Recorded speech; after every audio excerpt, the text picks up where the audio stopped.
이 상태로 가면은 2027년에 정상적으로 대선이 치러진다고 하면은 이게 정권 재창출 되겠습니까, 지금?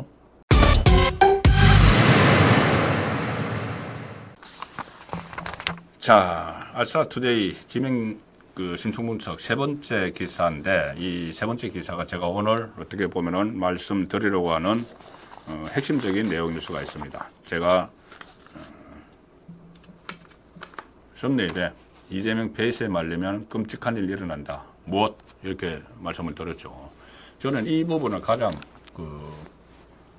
걱정을 하고 있는 입장입니다. 제가 뭐냐면은 일단 제가 아시아투데이의 개건 논설위원으로서 격주 화요일자에 칼럼을 씁니다. 송국근의 현장 정치. 이 지금 방송을 보내드리는 라이브 방송 송국근의 현장 정치와 같은 제목인데, 자, 송국근의 현장 정치, 거부권 시효 끝은 악몽의 시작일까? 이게 무슨 의미냐면은 거부권을 행사하는 건 대통령이 행사하죠. 그러면은 대통령이 끝까지 하는 건 아니니까는 이제 한 3년도 채 안 남았습니다. 교체가 될 텐데 정권 재창출을 하지 못하면은 정말 악몽이 시작된다. 정권 재창출을 하지 못하면은 거부권이나마 행사하지 못하면은 아주 큰일이 나는 상황이 있습니다. 제가 그걸 설명을 드리려고 합니다.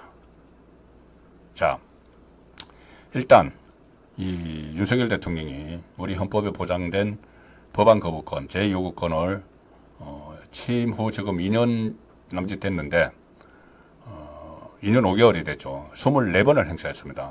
초대 이승만 대통령이 45번을 했는데 그거 제외하고는 역대 최다. 그런데 아직 임기가 절반이 남았죠. 그래서 이승만 그 기록도 깰 수가 있습니다. 자, 왜 그렇게 깰 수밖에 없느냐? 야당이 계속 이 법안을 발의를 해서 법안 발의 성격이 크게 두 가지가 있습니다. 하나는 마치 민생 법안처럼 포장을 했는데 이념 법안이 있습니다. 그리고 하나는 방탄 법안인데 개혁 법안처럼 탈을 쓴 것이 있습니다. 자, 하나씩 이제 좀 설명을 드리면은 민주당은 문재인이 그때 재임 당시에 거부권이 제로였다. 그래서 윤석열 대통령에게 거부권 중독적 이런 프레임을 씌웠는데, 문재인은 처음에 시작할 때부터 여대 야수였고, 처음에는 여소야대로 출발을 했는데 그때는 박근혜 전 대통령 탄핵 직후였죠. 그래서 야당이 뿔뿔이 흩어져 있었습니다. 야당이 자유한국당이 전체 94석만 있었고 바른정당으로 사람들이 나가 있었죠. 그래서 탈당파가 다 복귀해도 106석. 그때 민주당은 120석. 그러니까 그때 사실상 여대 야수나 마찬가지였습니다. 지금 같은 상황이 아니죠. 그리고 2020년 총선을 통해서 180석을 확보를 해서 하니까 거부권을 행사할 일이 없죠.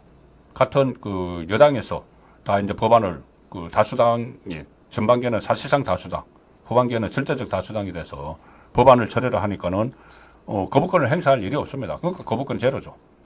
그런데 윤석열 정부는 완전히 다른 환경이죠. 임기 5년을 지금 처음부터 끝까지 여수야대로 가는 첫 정권이 됐는데 거부권 없는 국정 운영은 지금 아예 불가능합니다. 이유가 두 개가 있습니다. 하나는 우파 정권의 국정 철학, 여기에 방향이 맞지 않는 이념 법안이 민생 법안으로 막 둔갑을 해서 잇따라 통과됩니다. 이렇게 되면은 이것을 거부권 행사를 안 하면은 우파 정부, 윤석열 정부의 정체성을 아예 흔들어 버리는 그런 법안들이 되는 거죠. 어떤 법안인지 잠시 후에 제가 소개를 드리겠습니다. 그리고 또 하나는 이재명, 제1야당 대표 이재명, 제2야당 대표 조고나 전직 대통령 문재인까지 전부 다 사법 위기에 있으니까는 이것을 벗어나기 위한 방탄 법안을 막 하는데 이걸 개혁 법안이라고 주장을 하면서 하고 있습니다. 자, 그래서 이것이 결국은 거부권이 없으면은 이게 나라가 운영이 안 되는 거죠. 즉 국가 정체성이 없어지고. 자, 야당이 이제 민생 관련이라고 주장하는데 대통령이 거부권을 행사할 수 없었던 법안을 몇 개만 보겠습니다. 양곡관리법은 농민보호를 명분으로 내세우지만은 이거 사실상 남는 쌀 강제 매수법으로 포퓰리즘 법안이죠. 그 사회주의적 법안에 가깝습니다. 전체사기특별법도 약자 보호라고 주장을 하지만은 국가 재정에 엄청난 부담을 주는, 그리고 실효성도 어문이고, 민노총이 주도하는 노란봉투법은 이 기업 활동 크게 위축시키는 그런 법안이고, 25만원 지원법은 거의 사회주의적 발상이다, 이런 지적까지 나오는 법안이죠. 그리고 야당은 노란봉투법, 25만원 지원법은 거부권이 한번 행사됐는데 내용을 바꿔서 다시 통과시켰습니다. 자, 이거 법안 하나. 그 다음에 야당이 개혁이라고 내세우지만은 윤석열 대통령이 거부권 행사한 거, 방송법. 이건 좌파 세력의 영구 집권을 사실상 꿈꾸는 법안입니다. 그리고 최상병 특검법은 진실 규명이 아니고 용산에 집권 남는 꼬투리를 절쳐내서 대통령 탄핵 불쏘시개로 쓰려고 하는 겁니다. 김건희 특검법도 마찬가지죠. 방송법, 김건희 특검법은 2번이나 더 독소 조항을 더 넣어서 또 재발을 했고, 최병 특검법은 3번이나 했습니다. 자, 그런데 그리고 또 입법을 추진하다가 거부권에 막힌, 또 다른 차원에서 의도가 불순해 보이는 입법 추진하다가 거부권에 막힌 사례가 하나 있는데, 민주유공자 예외에 관한 법률입니다. 이건 완전히 이 진영, 좌파 진영의 철밥통을 지키는 법안이고, 심지어 공산혁명을 꿈꾼 난민전 사건, 경찰관 7명이 사망한 부산 동의대 사건도 관련자도 예우 대상에 포함을 하려고 한다. 자, 여기까지는 지금까지 제가 상황을 말씀드렸죠. 그러면 이게 앞으로 어떻게 될 것인가? 한마디로 말씀드리면, 이게 정권이 이제 교체가 되면은, 거부권을 행사를 안 하죠.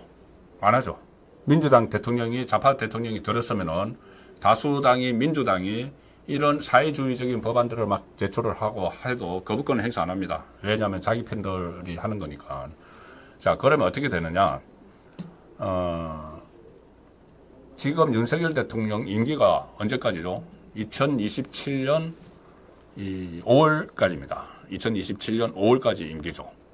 자, 그런데 압도적인 의석을 가지고 있는 민주당의 국회의원들 임기가 언제까지죠? 2028년 6월까지입니다. 5월 말일까지입니다. 딱 1년이 더 길죠. 민주당 의원들이 다수를 점한 22대 국회가 윤석열 정부보다 1년이 더 깁니다. 그러면은 2027년에 정권 연장을 못하고, 정권 재창출을 못하고, 교체가 된다? 정권 교체가 된다? 그러면은 좌파 대통령이 들어서겠죠. 이재명이든 누구든 만약에 그때까지 남아있으면은. 그러면 1년 사이에 거부권을 행사를 못하니까, 지금 23번 거부권을, 이것은 이 사회주의적인 법안들을 막 막아서는 그런 거부권이었는데, 이걸 행사를 하지 못하면은 조금 전에 말씀드린 그 법안들 전부 다 통과되겠죠.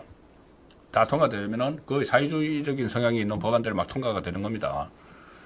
그리고 또, 지금 예를 들어서 포괄적 차별금지법, 이런 것들도 다 통과를 시키겠죠. 그때 되면은, 그리고 특히 지금 야권에는 진보당도 들어가 있습니다. 윤모 의원이죠. 진보당, 뭡니까? 내란 옹호 사건, 이석기의 통진당의 후신이죠. 그 진보당 사람들 들어가 있습니다.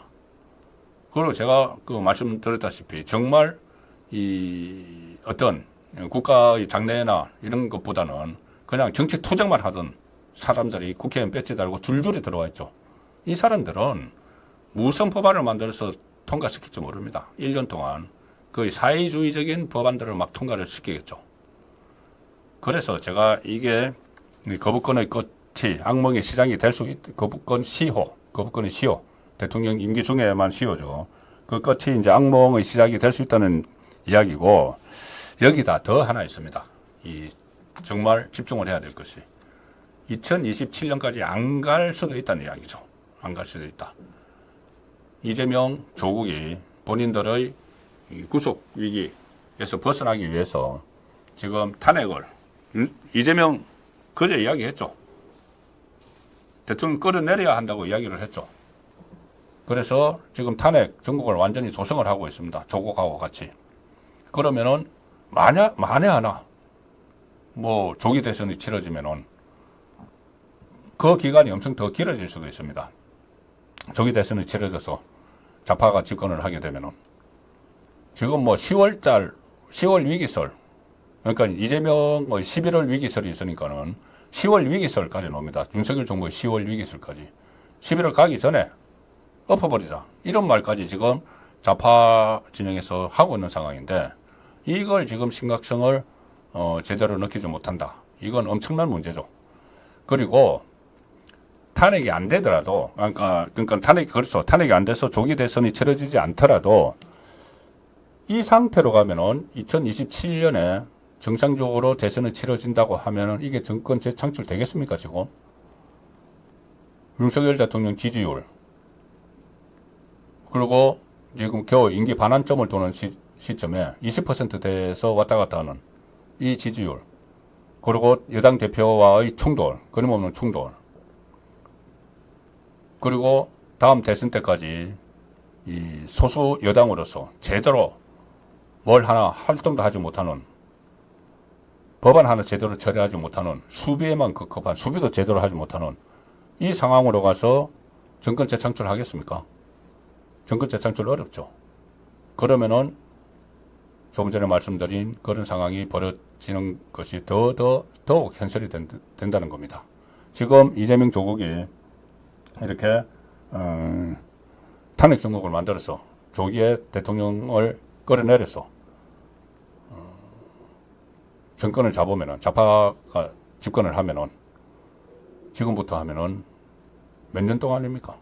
만약에 지금부터라고 이제 가정을 하면은 2028년 임기까지 4년 가까이 거부권 행사 없이 좌파 입맛에 맞는 모든 법안들을 그대로 다 통과시키겠죠. 그전에도 물론 이 문재인 때도 후반부에 좌파 정권에 여당이 그 압도적인 수적 우위를 갖고 있은 적이 있지만 그때와 지금의 구성은 다릅니다. 지금 민주당의 구성이 다릅니다. 말씀드린 대로 좌파 성향의 의원들이 대거 투입이 됐고 그때 비례대표 위성정당 만들면서 그리고 이 수준은 더 낮아졌고 민주당 국회의원들 수준이 더 낮아졌다는 이야기죠. 국회의원들뿐이 아니고 그 주변에 있는 사람들, 민주당 주변에, 좌파 정당 주변에 있는 사람들도 뭐 국가의 장래, 미래, 다음 세대 이런 거 생각 안 합니다. 그 사람들이 완전히 주도권을 잡으면은 주도권을 지금 야권이 주도권을 잡고 있죠. 그런데 정권까지 가져가면은 국정 운영권까지 가져가면은 감당하지 못하는 상황이 오게 되는 거죠. 자, 그럼에도 불구하고 지금 여권에서는 여전히 양쪽으로 갈라져서 이런